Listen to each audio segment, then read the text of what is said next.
Hi, everyone. Judge Andrew Napolitano here for Judging Freedom. Today is Monday, September 17th, 2025. Ray McGovern will be with us in just a moment. Will the United States abide by the New START treaty after it expires? And why is Trump still killing non-combatants on speedboats? But first, this. History tells us every market eventually falls. Currencies collapse. And look at where we are now. 38 trillion in national debt. Stocks at record highs defying gravity. So what happens next? Groceries, gas, housing, everything's going up. And this dollar, it buys less every day. When the system breaks, your stocks won't save you and your dollars won't either. But one thing will: gold. I've said it on my show for years. Gold survives collapse. Central bankers know this and billionaires know it. That's why they're buying more. Is it too late to buy, or is it just the right time? Call my friends at Lear Capital to find out. Ask questions, get the free information. There's no pressure, and that's why I buy my gold and silver from Lear. And right now, you can get up to $20,000 in bonus metals with a qualified purchase. Call 800-511-4620 or go to LearJudgeNap.com today.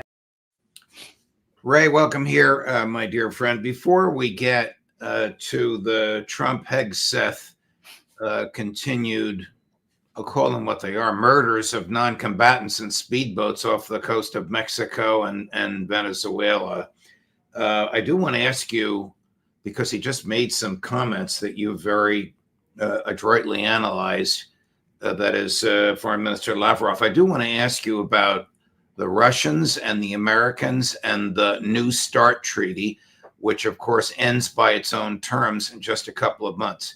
So first, have the Russians expressed a willingness to extend the terms beyond February? And second, if they have, has the United States responded?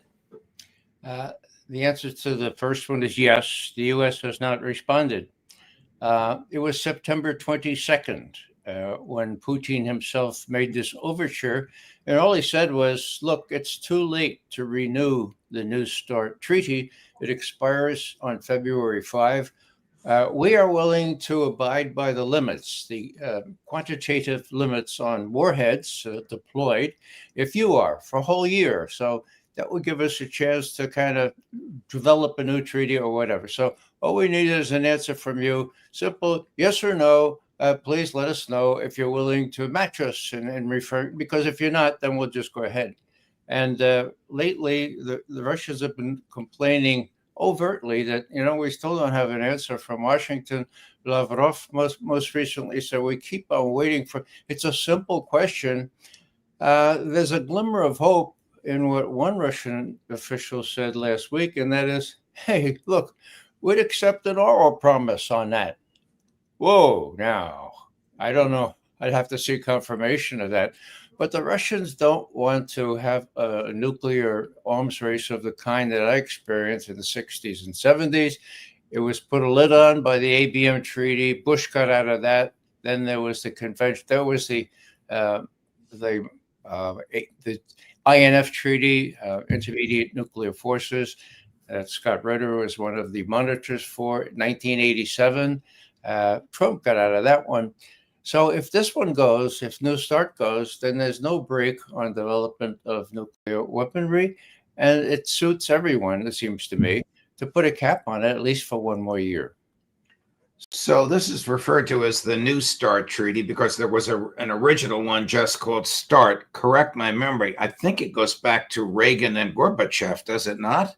Well, yeah, it goes back to Bush, and it goes back a ways. Let's see, about, but it'd be back that far. It's been renewed twice, so we have to do the math. But it was the thing that gave us new hope, and indeed, those limits have been observed.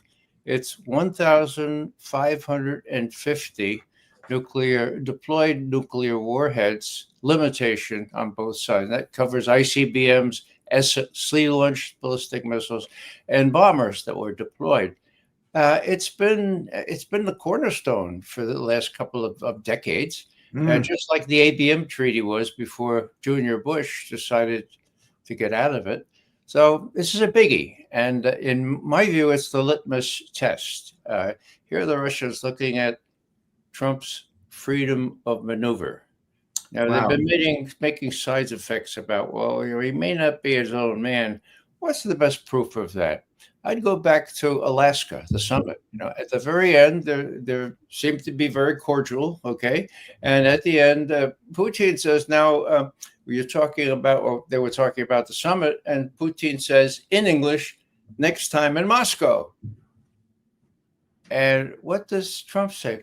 Oh my, that would be difficult. What exactly is it? I haven't. Yeah, it was not an immediate yes. Let's put it that way.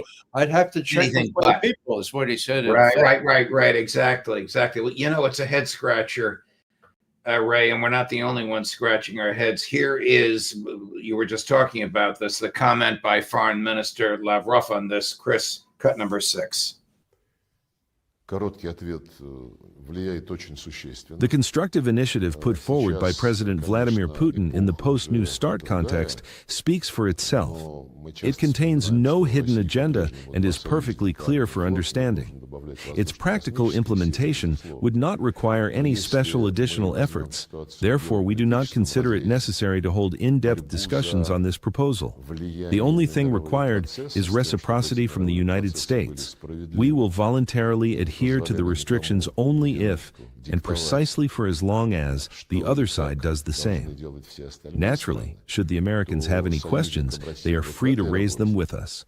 So far, there has been no substantive response from Washington. We have been informed through diplomatic channels that the issue is under consideration. We have no intention of keeping persuading anyone. We believe that our step serves the interests of both parties and the entire international community. We are ready for any development of events while hoping for a positive outcome. If President Trump, through Secretary Rubio, says nothing or says no, I hope that neither of those is the case, but who knows? He could change his mind in a heartbeat. What will happen? Another arms race like we had 2 generations ago? Well, there will be people clapping their hands in joy, and those people are the members of the military, industrial, congressional, intelligence, media, academia, think tank complex. Mickey Mouse. Just before you go further, Jeff Sachs suggests one more word, because you got to get Silicon Valley in there. Digital. Well, yeah, digital too. But in any case, these people will be making tons of money, and the gap between rich and poor will grow even greater.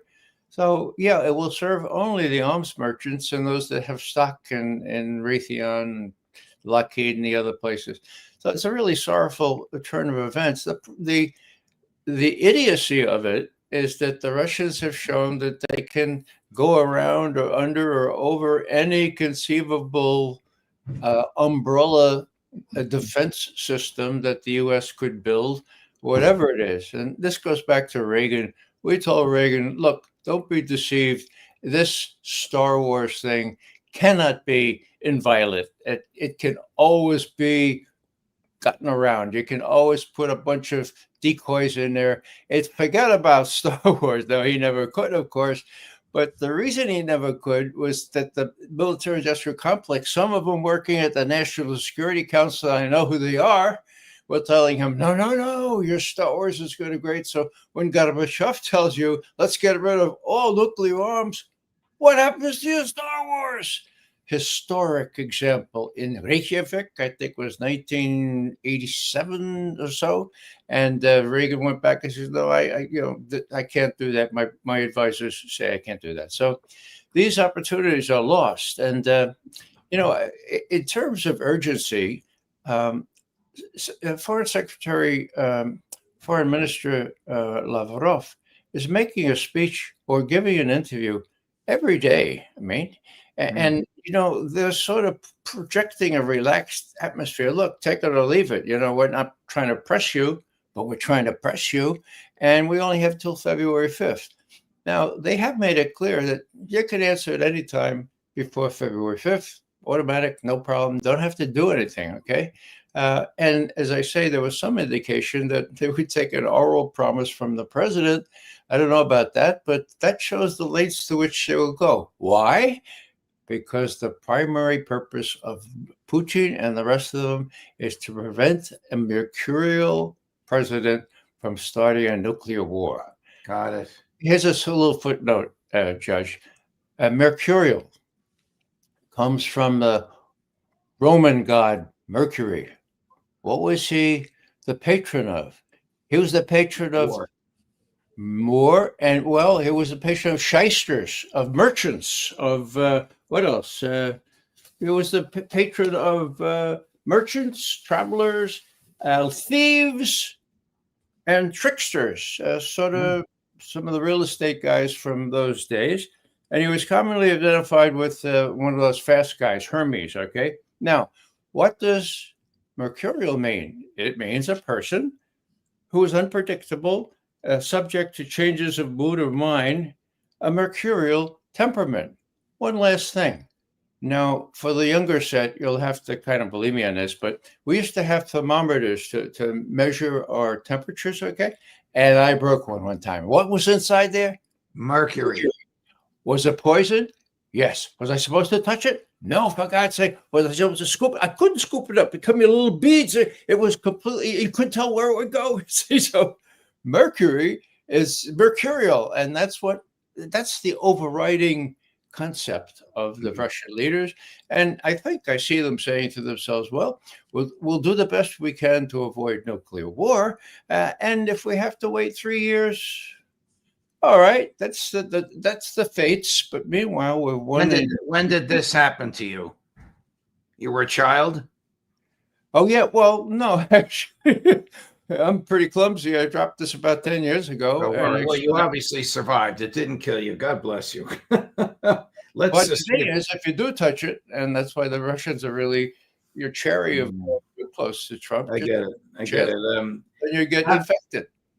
How is it that corruption in Ukraine, of which we have all known for many years, is now finally on the front pages? Good question. One cannot say I'm shocked. Right. But what is shocking is that this unit that the United States set up, okay, and that Zelensky tried to kill just a few months ago, is doing its job. Now, who gives it encouragement to do its job? I think the leftover agents that we helped create this thing are still around, or at least they have great influence. So the way I diagnose this is very, very serious, okay? This is a challenge to Zelensky, and I think the West is, maybe not the UK, they'll probably stay forever, but I think the US is quite behind it. And I see that the Ukrainian press, for God's sake, is having a field day with it. The Ukrainian press, right? Ukrainskaya Pravda, and even some of the coalition of the willing leaders, like Kallas, saying, "Oh my, well, I hope you fix this thing." And so, how are the European leaders going to justify to their own people giving billions to this guy who's skimming 100 million? That's nothing. They're skimming billions off the top, and it's his best buddy. Who was with him in the theatrical world that is getting most of it. He conveniently got advance word and left town. So I think this is a preparation for the West to get rid of Zelensky. And I think Zelensky, I would predict maybe he might not last even the rest of the year, given the fact that he's responsible, and Syrskyi, the commander-in-chief of the army, responsible for the killing of hundreds of thousands Ukrainian youth, even when they're encircled, even when they're pleading, is it okay if we surrender? That's going to come in the next couple of weeks. So in the public's mind, a public that is being run by a government that they didn't elect because his term expired, but he's overstayed his time, they are finally recognizing the thievery, and they recognize Zelensky as the crook in chief. Yeah, the thievery especially. And then, of course, each one of these families has somebody who, if he hasn't escaped to Germany or to Belgium, has been killed or has been subjected to what the Ukrainian forces have been subjected to. So the word gets around. The only danger here, not the only danger, but the big one, is that no one knows who would replace Zelensky. Could it be somebody worse? Yes, it could be somebody worse. Are the neo-Nazis that powerful? Yes, they are. So that's to be done very adroitly. They have to, maybe Zaluzhny, the guy who's in London now as ambassador, maybe he could do it. But even he has close ties to the Nazis. So it's a tough thing to work out. But I think the preliminary signs are that they're trying to do in Zelensky, and what better way than to show he's a crook and that his friends are such crooks that they had to leave town as soon as inspectors came. You just mentioned Kaya Kallas. She is the head of foreign relations for the EU. By the way, a friend of mine, I've been meaning to say this for so long, was a fellow student of hers in grad school. He says was a dope then and she's a dope now. He happens to agree with us on what the Europeans should be doing. That's just his opinion. Nevertheless, when you mentioned her, it reminded me: is there opposition growing to the theft of Russian government bank deposits in EU banks? Because she and her boss Ursula von der Leyen are in favor of that. Yeah. With all due respect to these two ladies, it's a harebrained scheme. It was from the beginning. It is now, and it ever shall be. Okay. The head of Belgium got up and in a very adroit speech 2 weeks ago said, look, we're not going to accept a liability for fooling around with Russian funds. Forget about it.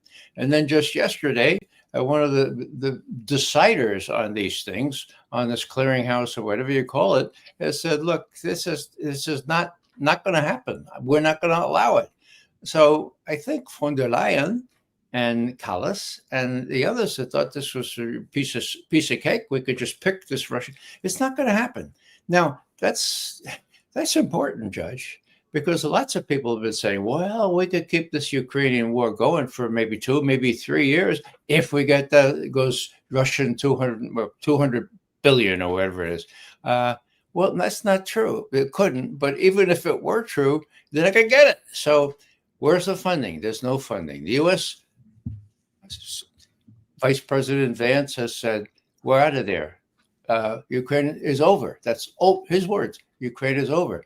So where are the Europeans going to get the money where they're depriving their people already of necessary social benefits to help Ukraine keep this thing going? So again, if I'm Putin, I'm sitting back and say, huh? Oh, good. The Belgians have spoken up. It would be economic suicide, financial suicide for not only the Belgians, but for the rest of the Western trading world. That's not going to happen.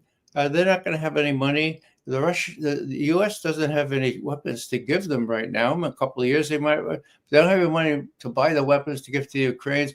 And the Ukrainian army has been defeated, and there's very precious little left in terms of Ukrainian troops. So you can see where if I'm Putin, I'm saying, all right, well, we'll play along here. We're not going to stir up the hornet's nest there by making this mercurial guy react in a way that's completely unpredictable.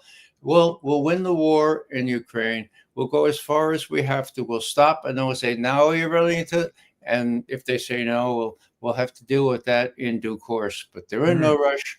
This big thing about renewing the provisions, the quantitative limits on offensive deployed missiles and bombs, that's big. So if they look at Trump and they say, well, not only was he unable to agree to a new summit in Moscow or anywhere, even though they took him back from saying Budapest would meet there, well, we'll keep trying to do that, and they still are trying to do that publicly. But meanwhile, I have to say, well, we're not in control of the political events in the U.S., so we just have to wait this guy out. Maybe it's always possible somebody better will come in 3 years when they have a better appreciation for what we Russians used to call the world correlation of forces, balance of power 101. Last subject matter, the same office. I don't know if it's the same human beings. I doubt it because it was a generation ago, but the same office in the Department of Justice that told Cheney and Bush they could torture people as long as they called it enhanced interrogation has told Trump and Hegseth they can murder people on the high seas who are admitted non-combatants as long as they call them narco-terrorists, a phrase unknown in American law. How much longer is this going to go on? Trump has killed now over 75 people, and it's more than 10 boats blown out of the water. Ironically, Judge, that office, I think, is called the Office of Legal counsel. Or Office of Professional Responsibility, part of the legal counsel. Yeah. That office was once headed by William Rehnquist, who became the Chief Justice of the United States Supreme Court. It was once held by my dear late friend, Antonin Scalia, who became a prominent member of the Supreme Court. It's now held by thugs who'll do whatever the president wants them to do. Well, that's just it. And, for all the conciliatory rhetoric coming out of Lavrov and others, it's not a mistake or a coincidence that yesterday, out of nowhere, came another interview from Lavrov about Nuremberg. Now, Lavrov is participating in some sort of film on Nuremberg, but he did this interview yesterday, and he said, we Soviets at the time were really behind the Nuremberg trials, the tribunal. We pushed really hard. The West wasn't so much in favor of it. Now, if memory serves, that's correct. I haven't checked the history book yet. But the big point we said is, look, that took the law of the jungle off the charts, okay? That made people responsible for war crimes. And these things are happening even today. And Lavrov is not so much referring to genocide, to which he should refer. He's referring to what's happening offshore Venezuela. Venezuela is a much tougher nut to crack.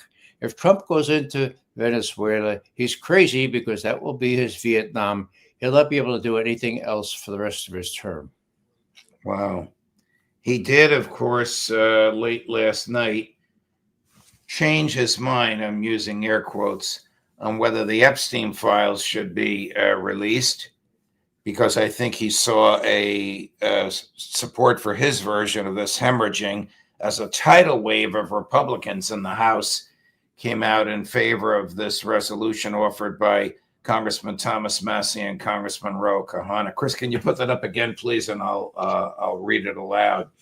This is from the president late Sunday night. House Republicans should vote to release the Epstein files because we have nothing to hide, and it's time to move on from this Democrat hoax perpetrated by radical left lunatics in order to deflect from the great success of the Republican Party. Let's start talking about the Republican Party's record-setting achievements and not fall into the Epstein trap. The word trap is in caps and quotes, which is actually a curse on the Democrats, not us. This is ridiculous. He could just tell the Justice Department to release it. He doesn't need a vote from the Congress. The Justice Department works for him.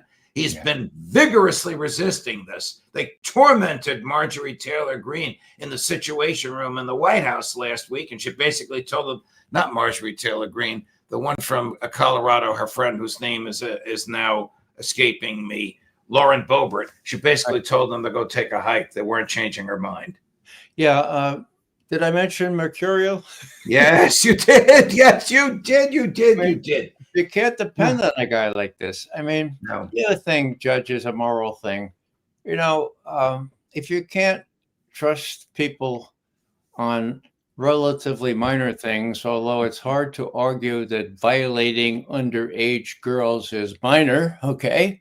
If you can't trust people on these kinds of things, how can you trust them on matters of state?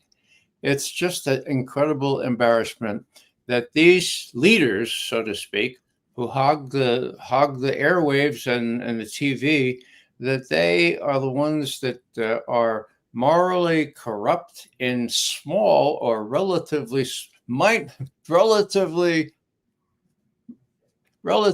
unacknowledged ways, as they are with these young girls, violating them.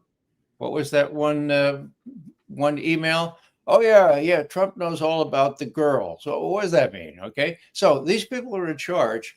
If we're a democracy, we gotta get rid of the cold crowd. Okay, we gotta put them aside. We'll have a chance to do that next year. I just hope it's not too late. Right. Thank you, Ray. A great conversation, my dear friend. Thanks for allowing us to go all across the board. We didn't touch Gaza. We'll touch that when we speak next. Larry should be home from Russia by the end of the week, and we'll be back together on the Intelligence Community Roundtable on Friday. We'll see you there again. Thank you, Ray. All the best. You're most welcome. Sure. Now, because Larry is traveling in Russia, I am not sure when he's going to be on with us today, but he will be on with us today, not at 11:30 Eastern, I believe at 2 this afternoon or at 3 this afternoon. Keep an eye on the website and we will let you know. For sure, cleanup hitter at 4 this afternoon, Scott Ritter. Just Napolitano for Judging Freedom.